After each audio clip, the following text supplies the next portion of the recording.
Day 28, we're wrapping up our 4th week together, and this is caring for countries. You probably noticed the not so subtle backdrop here as we've been talking about purpose this week. And first of all, share with each other about which countries you've been to. Not America, but other countries. And what was that experience like? What did you learn? What did you see? How did that impact and change your life? I think it's so powerful to go to another country. It's one thing to study, but then when you actually experience it yourself, for me, going to Zimbabwe was so eye-opening. The levels of poverty there, I've heard about poverty, I understand the concept of poverty, but it's something very different when you see it in a nation. Similarly with AIDS, I was aware of AIDS, but when there were guys on our professional soccer team that died, when there was national team players that suddenly died in the early 20s, that impacted me.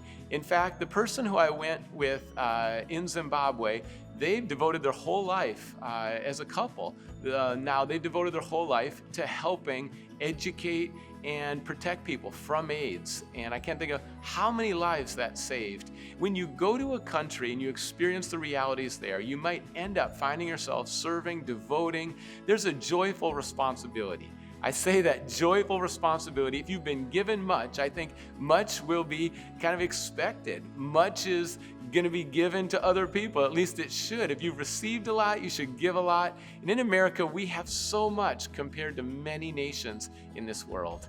I'm thinking about a family and friends who lost their dad in Ecuador. Their dad went to Ecuador, served there, but also died there, was tragically killed there.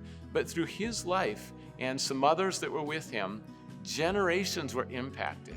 Now, yes, it meant that, sometimes their spouse is going to survive, but they didn't, and the tragedy there, but at the same time, the impact is immeasurable in the country of Ecuador. So that's one specific example. But it doesn't always end that way. A lot of times you just go and great relationships, great friendships, and you learn so much, and that changes the way you see the world, and then you're able to be more effective, more generous because of that. I'm blown away through social media and technology right now. I've just made some friends in Pakistan recently, and we're developing this great friendship, and it's so available, it's so simple, it's so easy. This is really a section to expand your vision. Maybe you've had kind of small thinking and you haven't really realized the potential that's there with the nations. And I encourage you to gather. Maybe choose one country. Start out with one country that you either want to go to, learn more about, meet people who live in America, are from that country.